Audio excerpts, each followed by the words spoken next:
제가 제일 좋아하는 말씀입니다. 말씀은 다 좋지만 가장 처음 구원에 대해서 아주 확실하게 깨닫게 해주셨던 말씀은 이 에베소서 2장 8절과 9절의 말씀이었어요.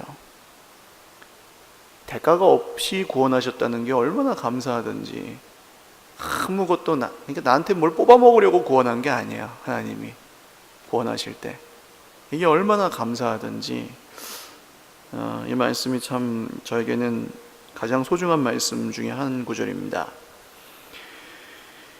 선물 받기를 싫어하는 사람은 그렇게 많지 않을 것입니다. 그런데 많은 사람들이 눈에 보이는 선물 받기는 좋아하지만 보이지 않는 하나님의 선물을 기뻐하면서 살지 못하죠. 그래서 생각해 보았습니다. 현실적으로 볼 때 구원은 하나님의 선물이라는데 이 성경의 진리를 온전히 받아들이지 못하는 이유가 뭘까? 세상 사람들의 경우에요, 크게 두 가지인 것 같습니다. 첫 번째는 받는 것에 익숙하지 않아요.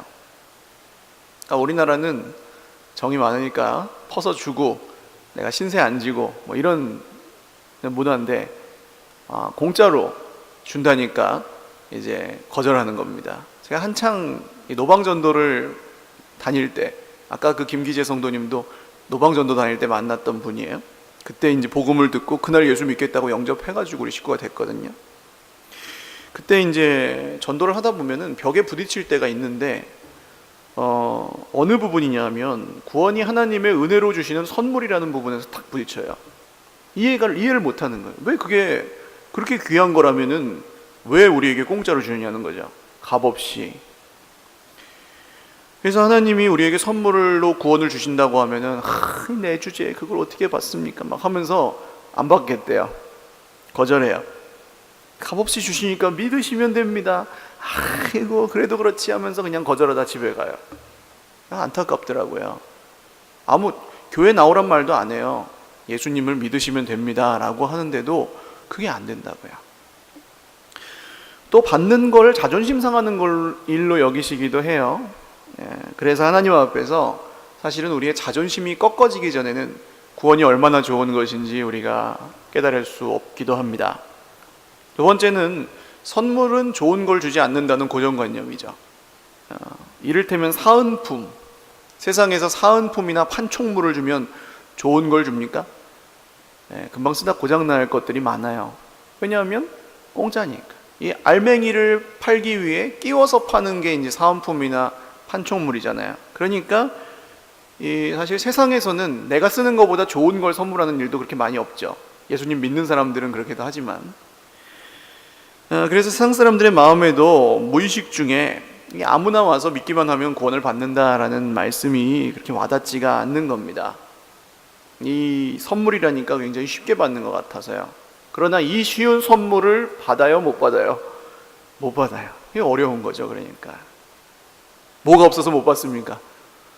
믿음이 없어서 못 받죠.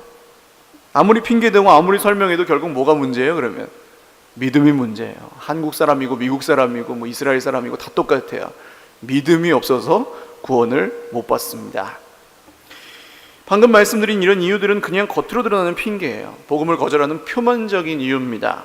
이해가 가야 믿고 세상의 기준과 원리에 합당해야 믿겠다고 하지만 결국은 그냥 핑계예요. 내 생각대로 믿어져야 믿겠다는 이 세상 사람들의 핑계. 근데 영적으로 보면 현실은 다릅니다. 이 사람들이 복음을 거절하고 은혜를 거절하고 하나님의 선물을 받기를 거절하는 유일한 이유는 단 한 가지입니다. 교만입니다. 교만은 하나님 없이도 살 수 있다는 생각이 교만이에요. 오늘 말씀에서는 이 교만이 어디에 나옵니까? 9절에 보시면 자랑이라는 단어로 표현했어요. 누구든지 자랑하지 못하게 함이라. 우리 안에 뿌리 깊은 교만이 하나님의 은혜를 거절합니다. 예수님의 제자들을 보세요. 제자들은 성경에서만도 여러 번 다투는데 이유가 뭡니까? 누가 크냐? 누가 예수님하고 제일 친하냐?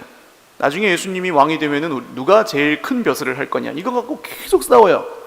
최후의 만찬 자리까지 싸워요. 그러니까 예수님이 보다 못해서 어떻게 하십니까? 수건을 허리에 두르시고 물을 떠와가지고 발을 씻겨주시잖아요.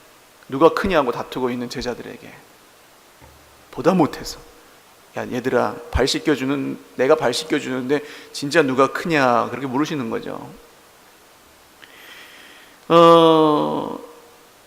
자리 싸움입니다. 말하자면 세상의 회사에서 사람을 일하게 만드는 장치는 뭐예요? 이 사람의 인정, 그리고 높은 자리, 지위, 뭐 이런 거죠. 돈 잘 벌고 일 열심히 해서 돈 잘 벌고 높은 지위에 앉는다는 어떤 보상을 줘서 사람을 일하게 만드는 겁니다. 누구든지 이제 사람은 이런 인정받고 싶은 욕구, 또 자랑하고자 하는 욕구, 나를 증명하고자 하는 욕구가 있습니다. 아담과 하와 역시 선악과를 먹으면 누구처럼 된다는 말에 속아 넘어갔어요? 하나님처럼 된다. 이게 결국 교만이에요. 자랑이에요. 내가 하나님처럼 되겠다. 나를 자랑하고 싶은 욕구, 인정받고 싶은 욕구, 이게 교만입니다. 결국에는 인생의 주어가 바뀌기 전에는 구원이 무엇인지 그렇게 와닿지 않을 수밖에 없어요. 이 교만이 우리 안에서 꿈틀대면 우리 인생에 제일 먼저 역사하기 시작하는 애가 있는데 섭섭입니다. 섭섭이. 원망과 불평은 왜 해요?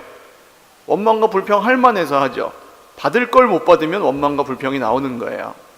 근데 이 자기 영역을 침범당했다고 느낄 때, 자존심에 상처를 입었을 때, 또 자기가 인정받지 못한다고 느껴서 막 마음이 상할 때, 그럴 때 이 섭섭이가 막 꿈틀꿈틀 하거든요. 근데 잘 생각해 보시면 나를 무시한 그 사람의 문제예요? 그게? 잘 생각해 보면 문제가 있죠. 근데 예수님을 믿는 나에게 주님 뭐라고 하십니까? 그 사람이 너를 무시했지, 그거는 나랑 계산할 거고 너는 어떻게 해야 되겠니? 라고 물으시는 거 아니에요. 말씀이 맨날 그걸 얘기하잖아요. 나한테 뭐라고 그러시는 건 뭐예요? 너 진짜 그 사람이 문제냐? 이게 안 보이면 이제 눈이 닫혀 있는 거죠. 그래서 남탓만 하는 겁니다. 너 때문이다. 네가 잘못해서 그렇다. 그게 사실이라고 해도 여러분 이 증거가 있습니다. 그때 지금 자기가 탓하고 있는 그 사람이나 뭐 환경이나 이런 거 이해하려고 하질 않아요. 그 사람 입장에서 하질 않아요. 그러니까 아까 제가 오전에도 말씀드렸잖아요. 싸우는 게 왜 싸우냐고요. 공격하니까 싸우거든요. 대화를 하지 않고. 그러니까 시도 때도 없이 막 이제 해대면서 나는 바른 말 했으니까 잘못한 거 없다 그러고 그냥 팍 이러고 있잖아요. 바른 말 했죠. 그러나 주님의 뜻은 그게 아니잖아요. 진짜로 누가 주인입니까? 그때 내 속에서 내가 제일 크고 이 하나님의 은혜는 끊어지게 돼 있어요. 이런 게 나오면. 교만이라는 것은, 자랑이라고 하는 것은, 대접받고 싶은 마음은 하나님의 은혜와는 정반대에 가 있는 것입니다. 대접해야죠. 하나님이 세우신 질서가 있으니까. 그러나 예수님이 그거 못 받았다고 세상을 다 뒤집어 엎으셨습니까? 하나님의 아들이라고 대접 안 하는 사람들 다 십자가에 못 박아 버렸습니까? 오히려 당신이 그런 사람들, 우리를 위해 십자가에 못 박히셨잖아요. 근데 예수님처럼 살고 싶다면 우리가 더 이상 남 탓하고 대접받기만 원하고 있으면 안 된다는 말입니다. 시인과 촌장이라는 CCM 가수가 이런 노래 불렀죠. 제가 자주 인용해요. 여러분 이런 노래는 가끔 좀 부르세요. 내 속엔 하면서 좀 부르십시오. 내 속에 내가 너무도 이 속 복잡한 사람은요 하나님의 은혜가 역사할 곳이 없어요. 좀 미련하고 단순한 사람의, 무식한 사람의 속에서 은혜가 더 잘 역사해요. 내 속에 내가 너무도 많아가지고 당신의 쉴 곳이 없대요. 한번 읽어볼까요? 제가 노래는 못하겠습니다. 내 속엔 내가 너무도 많아 당신의 쉴 곳 없네. 내 속엔 헛된 바램들로 당신의 편할 곳 없네. 내 속엔 내가 어쩔 수 없는 어둠, 당신의 쉴 자리를 뺏고, 내 속엔 내가 이길 수 없는 슬픔, 무성한 가시나무 숲 같네. 바람만 불면 그 메마른 가지 서로 부대끼며 울어대고, 쉴 곳을 찾아 지쳐 날아온 어린 새들도 가시에 찔려 날아가고, 바람만 불면 외롭고 또 괴로워 슬픈 노래를 부르던 날이 많았는데 내 속엔 내가 너무도 많아서 당신의 쉴 곳 없네. 목사님이잖아요, 이 노래 부르신 분이. 당신이 누굴까요? 주님이에요. 주님 계실 곳이 없어요. 내 속에 내가 너무 많아요. 자랑도 많고 교만도 많고 대접받고 싶고 맨날 그러니까. 이게 안 믿는 사람들만의 이야기일까요? 그렇지 않습니다. 내 속에 내가 너무 많아서 주님이 쉬실 곳이 없어요. 뭐 그냥 뭐 수틀리면 주님이고 뭐고 없어요. 예배고 뭐고 기도고 뭐고. 헛된 바람은 엄청 많아요. 대접받고 싶고 막 누리고 싶고 보상받고 싶은 마음. 근데 주님이 편하게 계실 곳은 없어요. 내가 어쩔 수 없는 이 죄악과 허물의 어둠이 너무 많아서 주님이 쉴 자리를 뺏어요. 내가 이길 수 없는 슬픔이 무성한 가시나무 숲 같대요. 바람이 불고 인생에 풍파가 몰려오면 누가 아파요? 그 내가 아프죠. 가시나무가 막 부딪히니까. 그리고 누군가 나에게 물어볼 때 예수님 누구냐? 너를 구원한 분이 누구냐 물어볼 때 해줄 말이 없어요. 그 가시에 찔려 날아간대잖아요. 누가 나를 찾아와도 사랑해 줄 수가 없어요. 품어줄 수가 없어요. 그래서 늘 외롭고 괴롭대요. 이게 누구 얘기입니까? 내 얘기라는 거지, 내 얘기.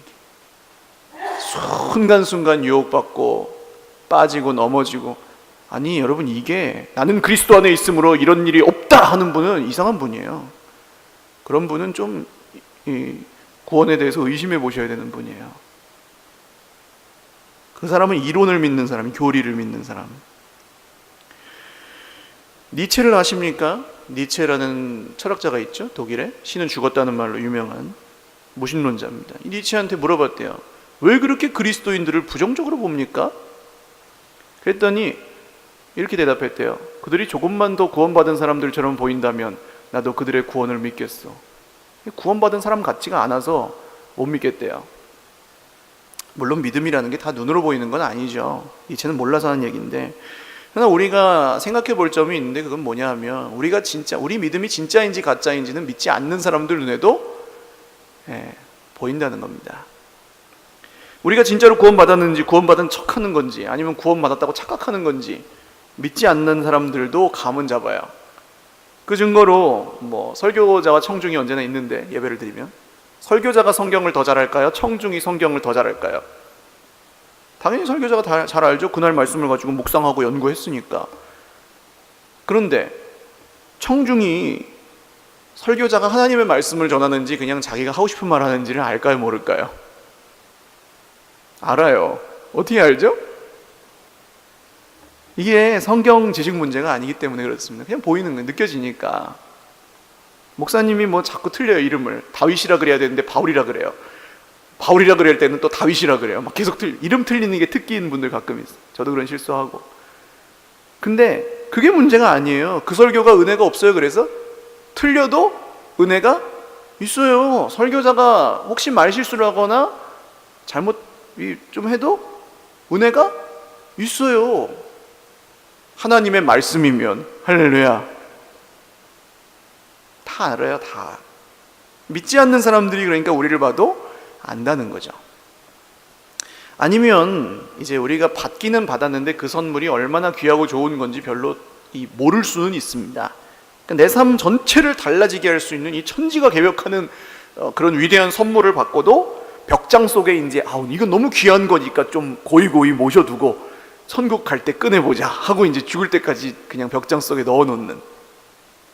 그럼 삶이 변해야 안 변해요? 안 변해요. 그러니까 힘들죠. 그러니까 더 안 꺼내요. 별거 없네 그러고. 그러나 꺼내서 갖고 놀아봐야 좋은 건 줄 안다는 겁니다. 그러면 이제 우리가 이 선물을 누리기 위해서 필요한 것들이 있어요. 몇 가지 믿을 것이 있습니다. 오늘 말씀에서 첫 번째로 구원이 하나님의 전적인 은혜라는 사실을 잊지 말아야 합니다. 하나님이 하신 겁니다. 할렐루야. 당연한 게 아니에요. 당연한 것이 되어서는 안 된다는 말입니다. 오늘 말씀 8절에 보시면 너희는 그 은혜에 의하여 믿음으로 구원을 받았으니, 은혜는 우리 밖으로부터 오는 거죠. 믿음도 우리 안에서 생겨나는, 그냥 저절로 생겨나는 게 아니에요. 하나님의 은혜로 믿음이 생기는 거죠.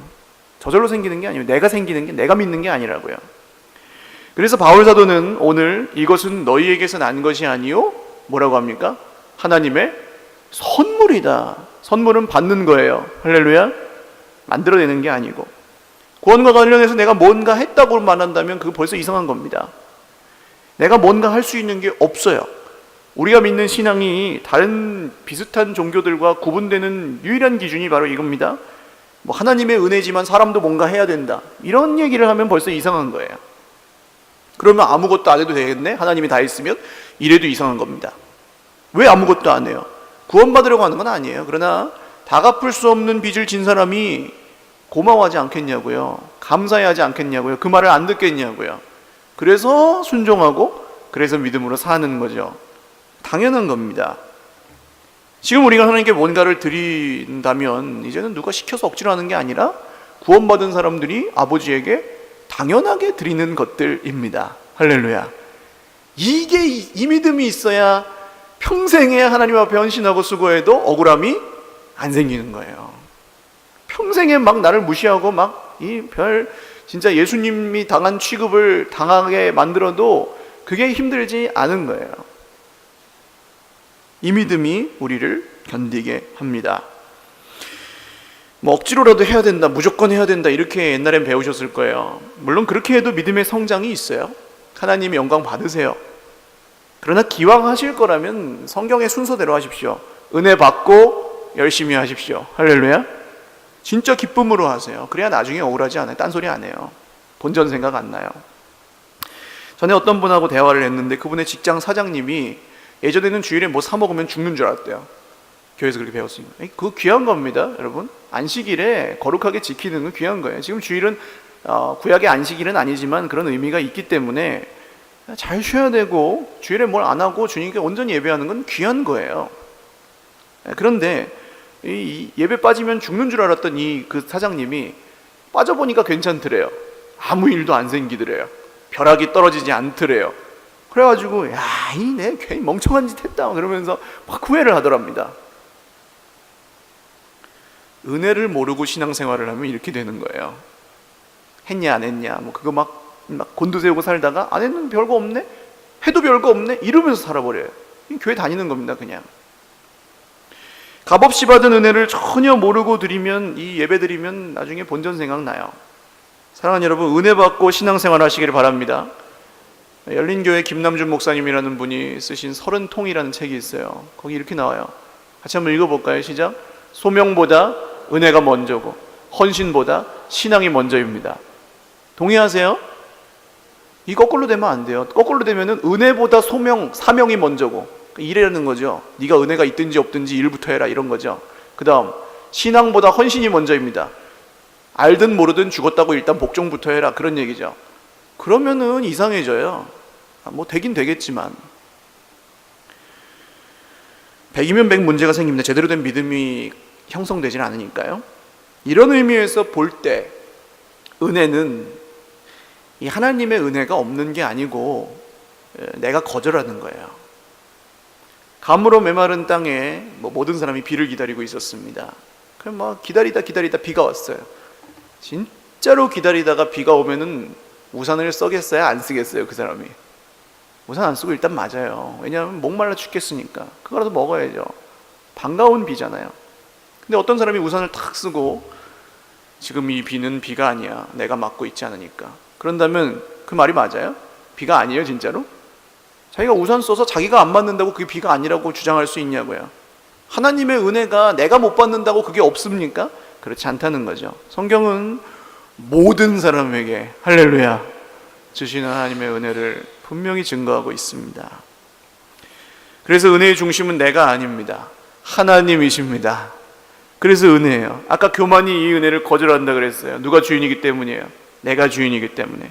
내가 중심이 되면 은혜라는 개념 자체가 성립이 안 돼요. 왜요? 은혜는 밖으로부터 오니까, 하나님으로부터 오니까. 그러니까 은혜 받는데 가장 방해가 되는 건 김집사도 아니고 이집사도 아니고 남편도 아니고 애들도 아니에요. 누굽니까? 나 자신이에요. 내가 주인이면 은혜를 못 받아요. 이 구원의 기쁨은, 이 하나님의 은혜는 세상의 다른 어떤 것으로도 방해할 수 없고 끊을 수 없습니다. 바울 사도는 로마서 8장에서 이렇게 얘기하죠. 누가 우리를 그리스도의 사랑에서 끊으리요? 환난이나 기근이나 환난이나 곤고나 박해나 기근이나 적신이나 위험이나 크리야. 이 사랑과 이 은혜에서 우리를 끊어낼 수 있는 것은 아무것도 없습니다. 할렐루야. 힘든 일이 있어도 그래도 버티는 거죠. 내 안에 있는 부정적인 감정이 생겨요, 때때로. 그러나 이 은혜를 누리는 것을 방해하도록 놔두지 마십시오. 그 그 마음이 힘들게 만든 사람이나 어떤 사건의 원인이 있죠. 문제가 있죠. 그러나 그건 주님하고 결산할 것이고, 나는 그것 때문에 핑계대면서 하나님에게서 멀어지면 안 되는 거예요. 우산 쓰는 거죠. 그게 책임이 있는 겁니다. 그 사건이, 여러분, 나를 힘들게 하는 그 사건이, 나를 힘들게 하는 그 문제가, 나를 힘들게 하는 그 사람이 내게 주신 하나님의 은혜보다 더 크지 않다는 것을 믿으시기를 바랍니다. 주님이 커요. 그 속삭이는 사람이 커요. 주님이 커요. 지금 내가 죽을 만큼 힘들지만 그 문제가 커요. 주님이 커요. 주님이 커요. 그러니까 은혜가 모든 것을 이기는 겁니다. 그럼 어떻게 해야 될까요? 생각을 하지 마시고 미련하게, 한번 따라 하십시오. 미련하게 예배하고, 미련하게 기도하고, 미련하게 말씀 보고. 할렐루야. 신앙생활은 미련하게 하는 사람이 최고예요. 그냥 죽었다 하고 파츠로 매주를 쓴다고 해도 무조건 따라가는 사람이 최고예요. 고수예요. 고수. 최고의 고수예요. 성경 지식 없어도요, 그 사람은 세상을 변화시켜요. 이전에는 믿어져서 믿고 기도가 될 때만 기도하고 찬양할 만하면 찬양했다면, 감사할 일이 있으면 감사하고 기도할 일이 있으면 기도했다면, 이제는 그 모든 게 불가능한 상황에서 그렇게 하시기를 주님의 이름으로 축원합니다. 하나님의 은혜이기 때문에. 하나님이 은혜 말고 어떤 다른 숨은 의도를 갖고 우리를 머지않은 날에 한 몇천만 원 헌금하는 사람으로 만드시려고 구원하셨다면 그거 은혜 아니에요. 하나님은 그런 걸 우리에게 바라지 않으세요. 마찬가지로 우리가 은혜를 받았다면, 이 은혜 말고 다른 이유가 있어서 주님을 믿는다면, 은혜로 받은 구원 외에 그 다른 소망이 있어서 주님을 믿는다면 거짓말입니다. 믿음이 아니에요. 뭘 바라고 계십니까? 주님께. 두 번째로, 예수 그리스도에는 어떤 것도 자랑하지 말라. 꼭 기억하셔야 하는 겁니다. 그 어떤 것도 내 입에서 자랑 비스꾸물의 한 거라도 나오지 못하도록 입술에 지퍼를 채우시기 바랍니다. 믿음의 입술로 고백이 안 되면 그냥 침묵하면 돼요. 그리고 기도하면 됩니다. 그럼 하나님이 또 믿음의 입술을 회복시켜 주세요. 사람이 하나님 앞에 의롭다 하심 받기 위해 스스로 할 수 있는 일이 하나도 없습니다. 내가 하는 게 아니에요. 저 사람 저렇게 잘 섬기니까 구원 받을 거야. 나는 좀 시원찮으니까 못 받을 거야. 이 은혜라는 것은 내가 하는 게 아니라고 했습니다. 그러면 내가 어떻게 그 은혜를 받고 그 은혜를 누릴 수 있나? 거기에 물음표가 있죠. 좋다는 걸 누가 몰라요?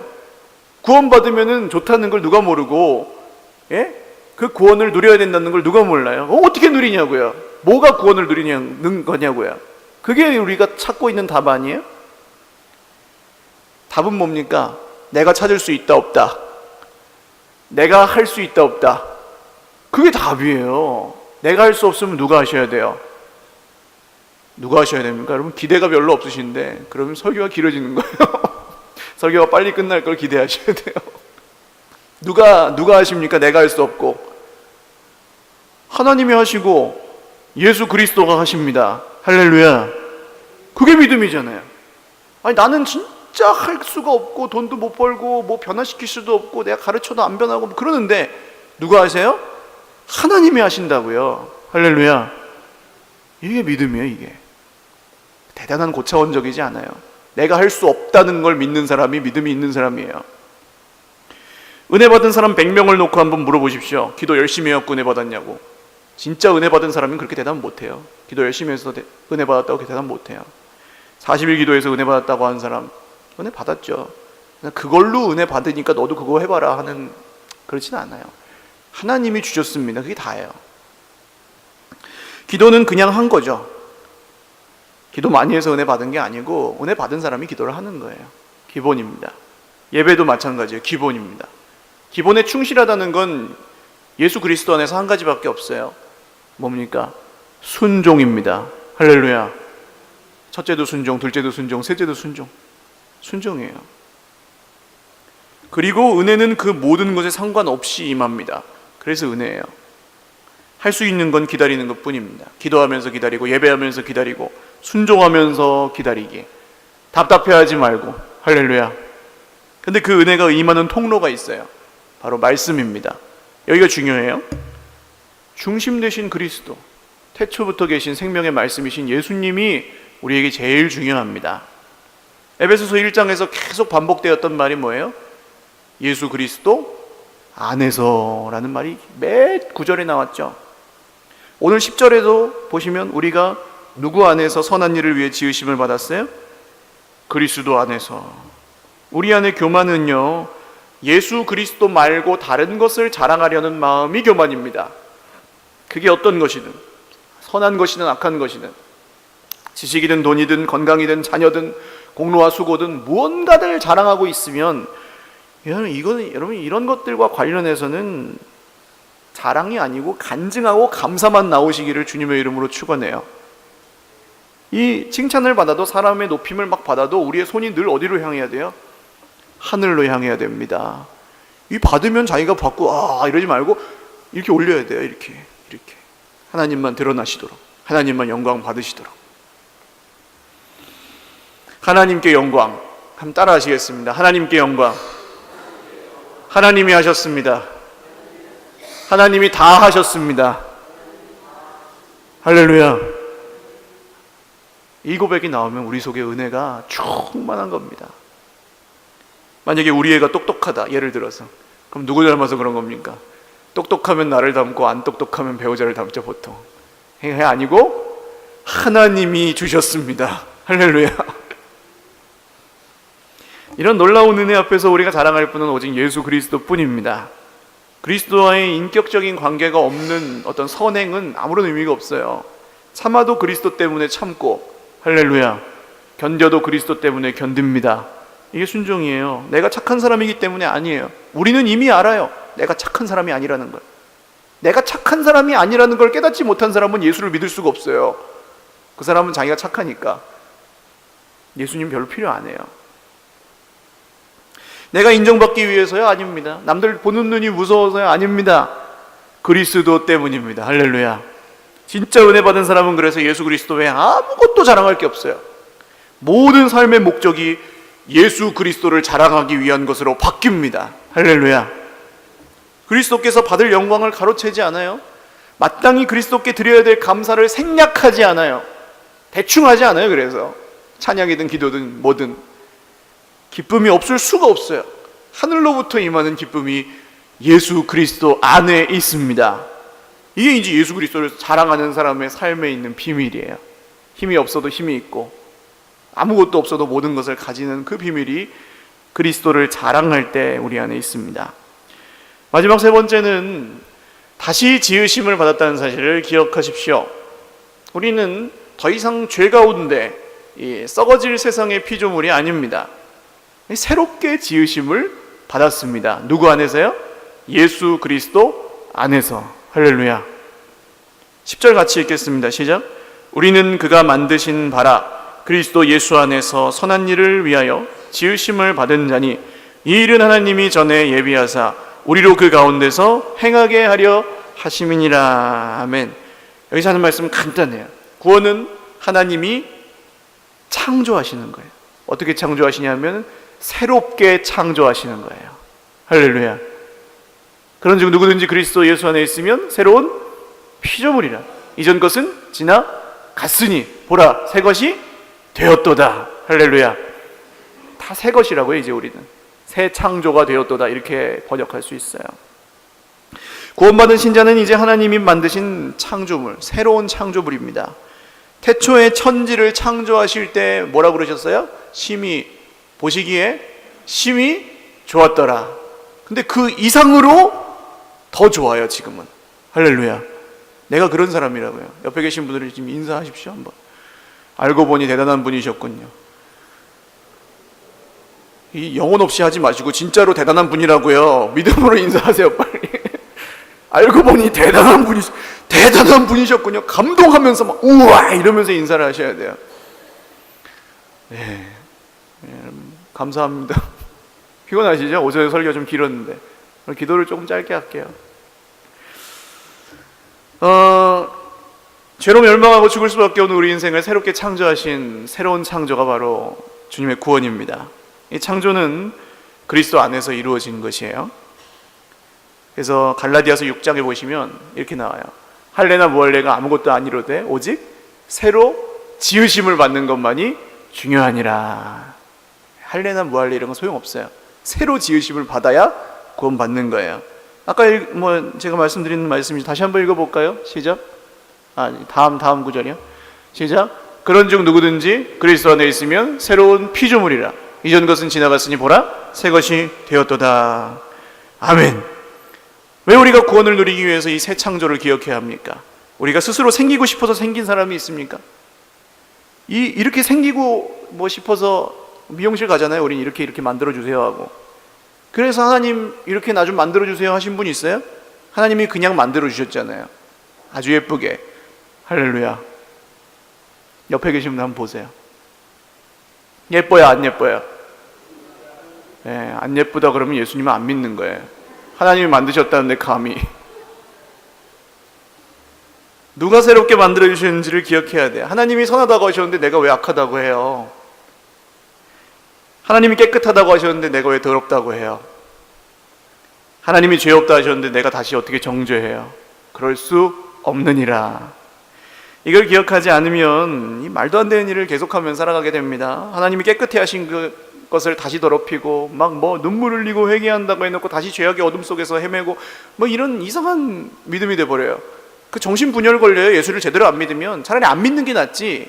믿는 거하고 사는 거하고 달라지니까 사람이 이중인격자 같이 되는 거예요. 그런 사람들이 있어요, 진짜로. 이건 모든 우리에게 있는 위험이에요. 예수는 믿는데요. 믿을 때는 아주 점잖고 아주 괜찮은 사람인데, 나이스한 사람인데, 뭔가 오면은 그냥 예수 안 믿는 사람보다 더 해요. 이게 왜 그렇냐고요. 이게 이렇게 분리되어 있기 때문이죠. 구원받았는데도 고통 속에 살고, 세상 사람들이 보면서 혀를 차요. 저 사람 구원받았다면서 왜 저렇게 사냐. 이 사이를 이제 왔다 갔다 하면서 울기도 하고 깨지기도 하고 하면서 우리 믿음은 점점 완성되어 갑니다. 여러분, 오늘 우리의 믿음이 온전치 않을지라도 우리에게 은혜로 주신 구원이 온전한 줄 믿으시기 바랍니다. 하나님의 은혜니까. 말씀을 맺습니다. 구원은 지루한 신학 체계 속에 캐캐 묵은 이야기가 아니야. 순서가 어떻게 되고 이런 거냐 고민하실 필요 하나도 없어요. 오늘 저와 여러분의 생명에 관련된 일이고 또 오직 하나님이 하신 놀라운 일입니다. 할렐루야. 그래서 선물이고 은혜예요. 여러분, 이 선물을 받으셨습니다. 할렐루야. 그러면 이 선물을 어린애가, 저희 아이가 지금 레고 장난감을 하나 사달라고 열심히 기도하고 있어요. 잔뜩 있어요.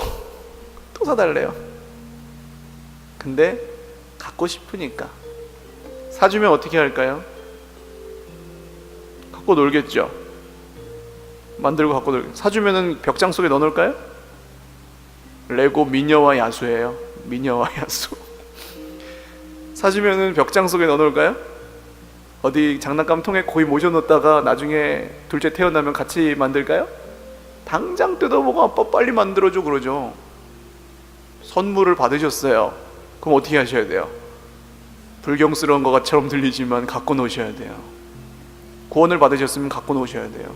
그게 진짜 그렇게 재밌는 건지, 그렇게 좋은 건지 벽장 속에 처박아 놓지 마시고 갖고 노셔야 됩니다. 어떻게 갖고 노시는 건 자유예요. 그리고 재밌게 노실수록 하나님은 좋아하시겠죠. 선물을 주신 분이니까. 같이 기도하겠습니다. 오늘 찬양 없이 그냥 같이 기도하죠. 잠깐 기도할 때 진짜 하나님 날 구원해 주셔서 고맙습니다. 진짜로 하나님 나를 구원해 주셔서 고맙습니다. 고맙습니다. 이 기도 말고 다른 기도 더 할 게 없을 것 같아요. 같이 기도하겠습니다. 하나님 고맙습니다. 정말로 감사합니다. 이렇게 놀라운 구원을, 이렇게 놀라운 은혜를 값없이 주신 것을 감사합니다. 자랑할 것이 하나도 없고 내세울 것 하나도 없는데도 맨날 자랑하고 맨날 내세우고 맨날 교만 떠는 이 연약한 인생에 이 놀라운 선물을 주셔서 감사합니다. 주님, 이 은혜로 살겠습니다. 예수님만 자랑하겠습니다. 철저하게 이 선물을 누리며 살겠습니다. 주님, 사랑하신 주의 백성들이 너무나 아름답습니다. 이 악하고 패역한 세대 속에서 참 힘들고 어려울 텐데 주님을 믿는 믿음으로 오늘도 살아갑니다. 주님, 뭐 다른 게 얼마나 더 필요하겠습니까? 주님, 우리는 믿음의 경주에서 그리스도께서 분명히 이기게 하실 것을 믿으며 나아갑니다. 우리는 넘어집니다. 우린 부족합니다. 실수가 많아요. 깨닫지 못하고 헤맵니다. 그러나 주님이 우리를 은혜로 붙드시고 이끌어 주십니다. 하나님, 이 견고한 인내, 주님이 주시는 견고한 인내가 예수님의 그 모든 약속의 말씀, 은혜 아래서 우리 안에 계속해서 쉬지 않고 역사하시고 우리를 도와주시옵소서. 한 번 더 기도할 때 우리 가정 안에 믿지 않는, 아직 구원의 은혜를 체험하지 못하고 또 구원의 은혜를 기뻐하지 못하는 분들이 생각나시면 또 그렇게 기도하십시오. 하나님, 나 같은 사람도 구원해 주셨는데 나보다 훨씬 더 구원받을 만한 착한 사람들도 구원 못 받고 있습니다. 주님, 내게 주신 은혜 너무 감사하지만 이게 살고 죽는 문제인데 진짜 믿어보니 천국과 지옥이 분명히 있는데 믿는 거랑 안 믿는 게 지금 당장도 이렇게 다른데 내 부모님, 내 자녀, 내 형제, 내 이웃이 예수님 믿게 하여 주옵소서. 하나님의 은혜로 구원받게 하여 주옵소서. 믿음을 주시옵소서. 기도하겠습니다. 하나님 아버지, 참 돌아보아야 하는 친척들이 있습니다.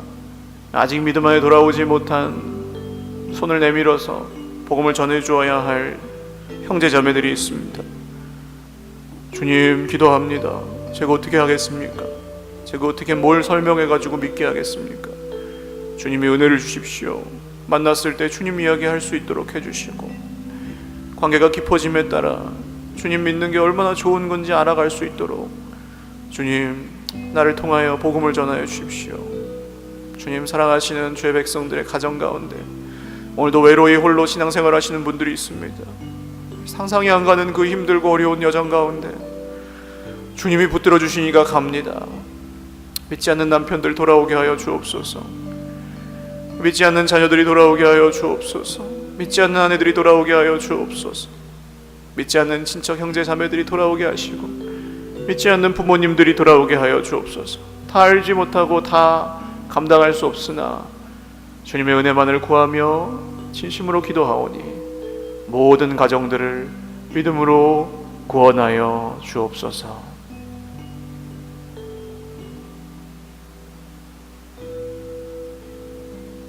한 가지만 더 기도하겠습니다.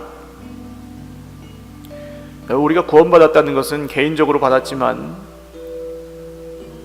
바울이 너희는 그 은혜를 인하여 이렇게 말합니다. 너희는, 그러니까 받은 구원은 나 혼자도 받았지만 우리가 받았어요. 하나님이 구원하셨습니다. 구원받을 만해서 구원한 게 아니죠. 근데 하나님이 선하다고 한 것을 악하다고 우리가 할 수 없습니다. 하나님이 깨끗하다 하신 것을 우린 더 이상 더럽다고 할 수 없습니다. 하나님이 예쁘다고 하시는데 우리가 못생겼다고 할 수 없어요. 주님, 구원받은 내 옆에 있는 새로운 피조물, 내 형제 자매들을 정말 진심으로 사랑하지 못한 것을 회개합니다.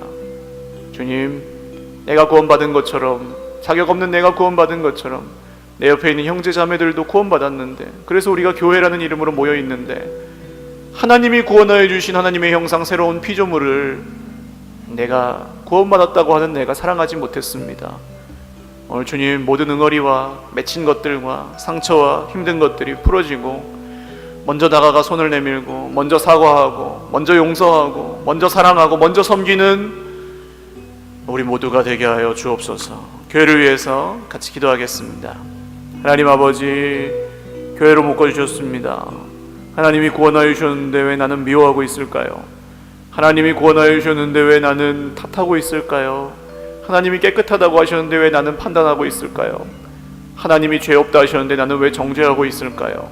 주님, 부족합니다. 저희가 다 부족합니다. 다 연약하고 다 부족합니다. 그러나 주님, 은혜는 모든 사람에게, 공부를 잘하는 사람이나 못하는 사람이나, 돈이 많은 사람이나 적은 사람이나, 몸이 건강한 사람이나 불편한 사람이나 모든 사람에게 똑같이 주셨습니다. 그 은혜를 받은 내 형제를 무시하지 않게 하여 주옵소서. 그 은혜를 받은 내 자매를 미워하지 않게 하여 주옵소서. 잘못한 것이 있다면 먼저 다가가 사과하고 또 용서하고 먼저 섬기며 먼저 사랑하고 돌려받지 못해도 억울하지 않은 세상에 없는 공동체, 영원토록 계속될 서일교회, 몸된 교회가 되게 하여 주시옵소서. 하나님, 오늘도 주님의 은혜를 감사합니다. 추석 잘 보내게 하시고 우리가 영적으로 계속해서 이어져 있을 수 있도록 우리 하나님 역사하여 주옵소서.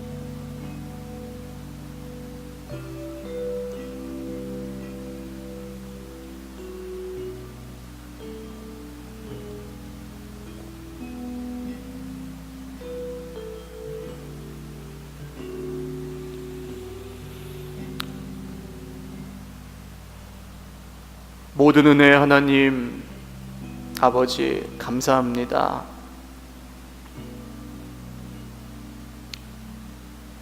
많이 생각해 보지 않아도 우리에게 주신 은혜가 너무 큽니다. 많이 고민해 보지 않아도 안 믿을 이유가 없습니다. 고민을 해봐도 이 길 외에는 우리가 따라갈 다른 길이 없습니다. 예수님 밖에는 없습니다. 말씀을 통해서 듣고 힘든 시대에 참으로 치열하게 싸우며 살아가는 믿음의 형제 자매들을 영원토록 이 하나님의 무한하신 은혜로 위로하여 주시기를 원합니다. 저도 다 알지 못합니다. 우리 형제 자매들의 아픔과 애환을 다 짐작하지 못합니다. 지금 어떤 마음으로 섬기고 어떤 마음으로 충성하고 어떤 마음으로 순종하는지 저는 다 알지 못하고 내 옆에 가장 가까이 있는 사람들의 마음조차 다 알 수 없습니다. 알지 못하면서 판단하고 알지 못하면서 정죄하고 알지 못하면서 미워했던 것을 용서해 주시옵소서. 아무것도 없을지라도 주님이 구원하셨다는데, 주님이 세우셨다는데 인정하지 않고 사랑하지 않고 아껴주지 않고 주님이 깨끗하다 하셨는데 판단하고 정죄하였다는 것을 용서하여 주옵소서. 우리가 함께 받은 구원을 힘써 지키며 날마다 아름답게 더 이루어갈 수 있도록 몸된 교회가 날마다 더 온전해지게 하여 주시고 우리의 힘으로 할 수 없음을 완전히 인정하오니 오직 예수 그리스도의 말씀이 역사하여 주시고 늘 우리를 붙들어 주시옵소서. 또다시 세상으로 나아갈 특별히 추석 명절에 수많은 상황들을 만나게 될 우리 형제 자매들을 축복합니다. 하나님 도와주십시오. 하나님 붙잡아 주십시오. 하나님 흔들리지 않게 하여 주십시오. 하나님 외롭지 않게 하여 주십시오. 하나님 걱정하지 않게 하여 주십시오. 하나님 부끄럽지 않게 하여 주십시오. 예수 그리스도만 자랑하고 어떤 놀라운 일이 생기는지 돌아와 간증할 수 있도록 우리 모두에게 함께하여 주옵소서. 감사하옵고 우리를 구원하신 놀라운 이름 예수 그리스도의 이름으로 기도 올리옵나이다. 아멘.